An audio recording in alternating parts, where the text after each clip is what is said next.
Several months ago, a colleague introduced me to Solutions Twin Cities website and the Volume 1 event and exclaimed, "These guys have something good going here. We should partner with them for the Free First Saturday event." Free First Saturday is a family day program that is one of my main responsibilities, and you can see pictures on the screen of some examples of the types of events that we offer at Free First Saturday.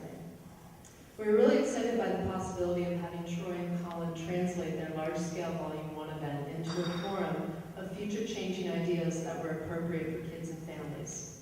Luckily, they were interested too in working with families.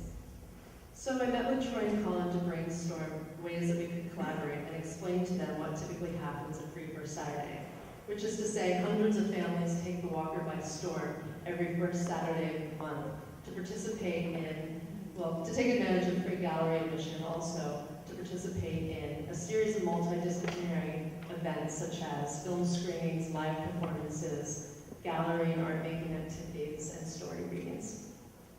Free First Saturday was established over 15 years ago as a gateway program that would alleviate cost barriers for those possibly not inclined to pay admission, broaden and diversify our audience, and change the perception that a contemporary art center such as the Walker is not a family-friendly place.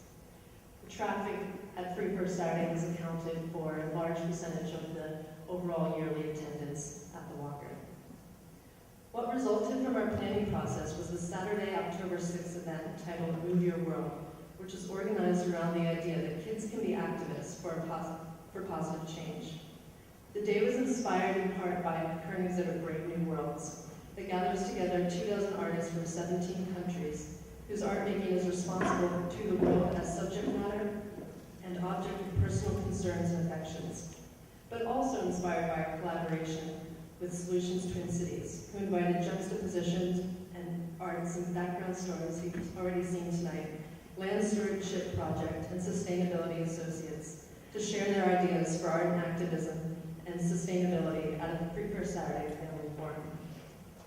Other events that day included live music by the Pachamama Band, a local band who combines different sounds and traditional modern instruments from Latin America. Families at an art-making activity created postcards that will be sent to other children in New Orleans, along with donations of art supplies and educational toys.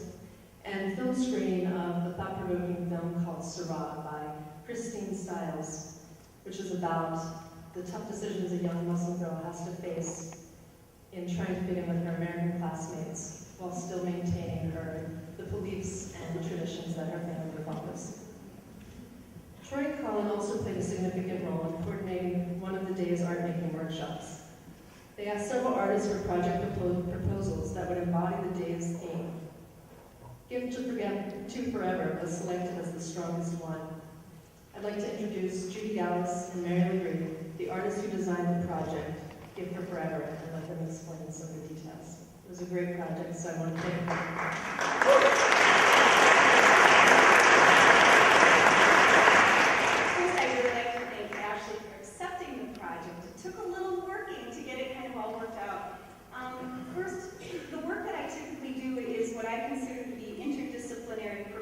Art-based projects with students, kindergarten through 8th grade.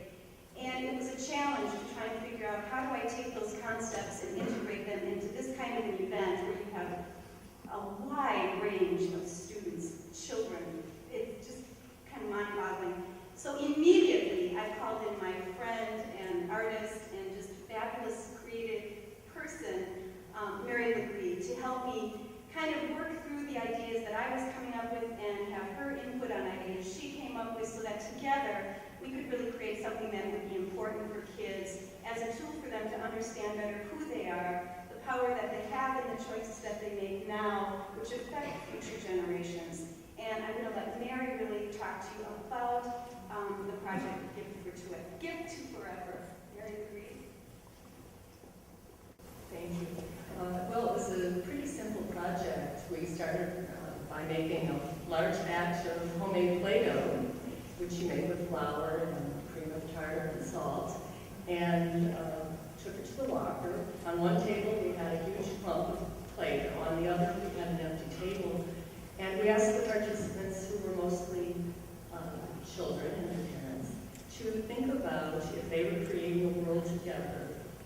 what do they really value, what would they want to see in that world. We asked them to make a representation of that out of the Play-Doh and put it on the table. So this was a project they couldn't bring home, it was something we would build together. And pretty soon there were birds and animals and flowers and peace symbols, and I think you're seeing some of what there was. And at the end of the day, pretty soon all the Play-Doh was gone. At the end of the day, it was padded back into a ball, and Judy took the ball, put it in her compost pile. And we hope that the big idea that the families got from this was that we help to shape our world. We can bring what we want to it and help make it. And that there are limited resources